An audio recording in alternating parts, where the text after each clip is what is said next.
एक बाप ने अपनी बेटी को मारकर 3 साल तक लोगों को गुमराह करता रहा। वो लोगों को ये बोलता रहा कि उसकी बेटी की शादी हो चुकी है। मगर जब पुलिस को शक हुआ तो पुलिस ने पिता को पूछताछ के लिए बुलाया। मगर जैसे ही उसे खबर मिली कि पुलिस ने उसे बुलाया है, वो फरार हो गया। काफी वक्त लगा, काफी मशक्कत लगी, लेकिन वो बाप पुलिस की गिरफ्त में आया। और जब वो गिरफ्त में आया तो उसने जो चौंकाने वाला खुलासा किया, वो जानकर पुलिस भी हैरान थी। ये पूरा मामला ऑनर किलिंग से जुड़ा था। ये मामला है राजस्थान के धौलपुर के मनिया इलाके का। मनिया थाने में करीब 3 साल पहले एक लड़की का मामला पेंडिंग था। मतलब पुलिस की फाइलों में एक मामला दर्ज था जो करीब 3 साल से सुलझ नहीं पाया था। यह मामला था 2 अक्टूबर 2019 का।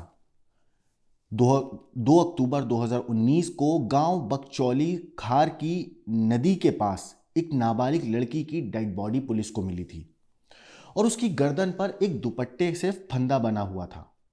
पोस्टमार्टम रिपोर्ट में यह सामने आया कि लड़की का गला दबाकर कत्ल किया गया है।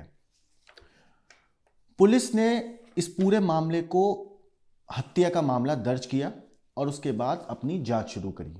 वक्त बीता, लेकिन उसमें कुछ सुराग हाथ लग नहीं पाया और वो फाइल जो है वो दबती चली गई। वो केस ऐसे ही दबा रहा। मगर अभी हाल फिलहाल में पुलिस जो है कुछ पुरानी फाइलों को तलाश रही थी, कुछ पेंडिंग केस को देख रही थी। तो इसी बीच पुलिस के हाथ वो पेंडिंग फाइल लगी जो 3 साल पहले की थी। इसके बाद पुलिस ने जब वो फाइल पढ़ी तो उसमें पोस्टमार्टम रिपोर्ट भी सामने आई, जिसमें मौत की वजह जो थी वो गला दबाकर थी एक लड़की की।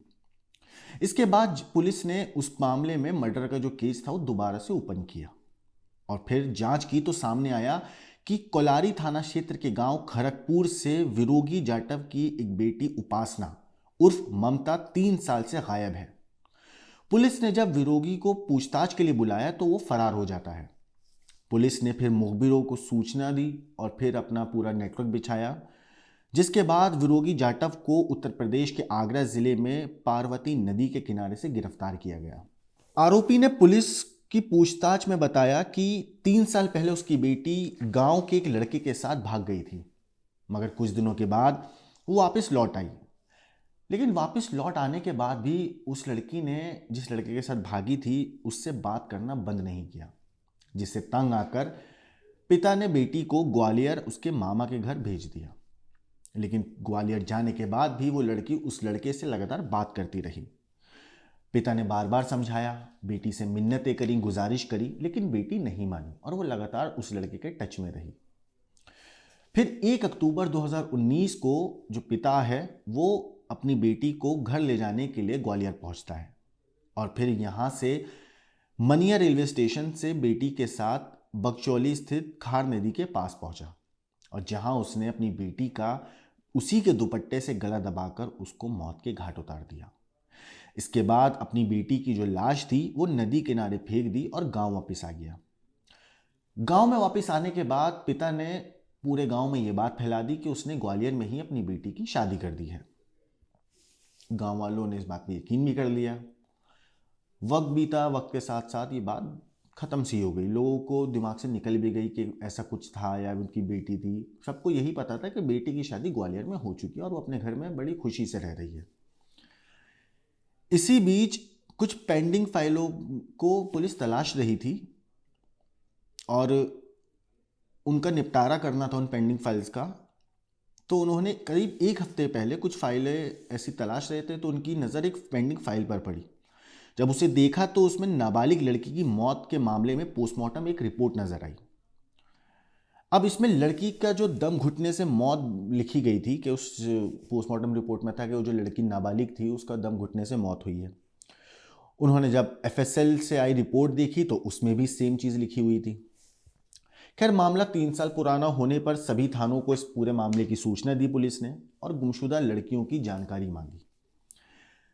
फिर मनिया थानाधिकारी लाखन सिंह को कोलारी थाना क्षेत्र के खरगपुर गांव में उपासना के गायब होने की जानकारी मिली, जिसके बाद पुलिस ने पड़ताल की तो पता चला कि लड़की 3 साल पहले अपने मामा के घर गई थी, जिसके बाद से उसको किसी ने देखा नहीं है। उसके बाद पुलिस ने आरोपी को गिरफ्तार किया। उससे पहले आरोपी को पुलिस ने पूछताछ के लिए बुलाया था, लेकिन जैसे ही उसे खबर लगी पुलिस उसे तलाश रही है, उसे बुला रही है, तो फरार हो गया था, जिसके बाद आगरा के पार्वती नदी के किनारे से उसे गिरफ्तार किया गया था। बहरहाल गिरफ्तार होने के बाद जब आरोपी से पूछताछ हुई तो उसने बताया कि उसकी बेटी को उसके ही गांव के एक दबंग लड़का 2-3 बार भगाकर ले गया था। आरोपी दबंग था, जिसके चलते उसने थाने में शिकायत नहीं दी थी। इसके बाद उसने अपनी बेटी को उसके मामा के घर ग्वालियर भेज दिया था, लेकिन इसके बाद भी दोनों की बात होती रहती थी। उसने बदनामी से बचने के लिए अपनी बेटी को मार दिया। आरोपी पिता ने बेटी के प्रेमी का हालांकि नाम बताने से इनकार कर दिया, लेकिन मनिया थाने अधिकारी जो है उन्होंने बताया कि उपासना के मर्डर की जानकारी सिर्फ उसके घर के लोगों को ही थी। आरोपी ने अपने गांव में बेटी की ग्वालियर में शादी करने की बात कह दी थी। अब करीब इन दोनों के बीच में, मतलब जो लड़की थी उपासना और जो लड़का था, उन दोनों के बीच रिलेशनशिप ऐसे स्टार्ट हुआ कि ये दोनों 2 किलोमीटर डेली हवेली के नगला के स्कूल में पढ़ने के लिए जाते थे और साथ में दोनों एक साथ जाते आते थे। तो दोनों के बीच में पहले दोस्ती हुई, फिर बातचीत बढ़ते बढ़ते दोनों के बीच में प्यार हो गया।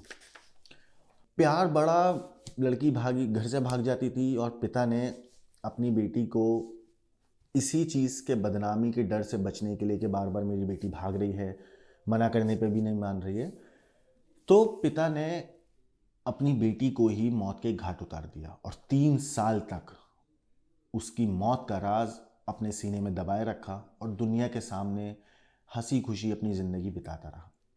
इस कहानी के ऊपर आपका क्या कहना है, आपका क्या सोचना है, हमें कमेंट करके ज़रूर बताएं।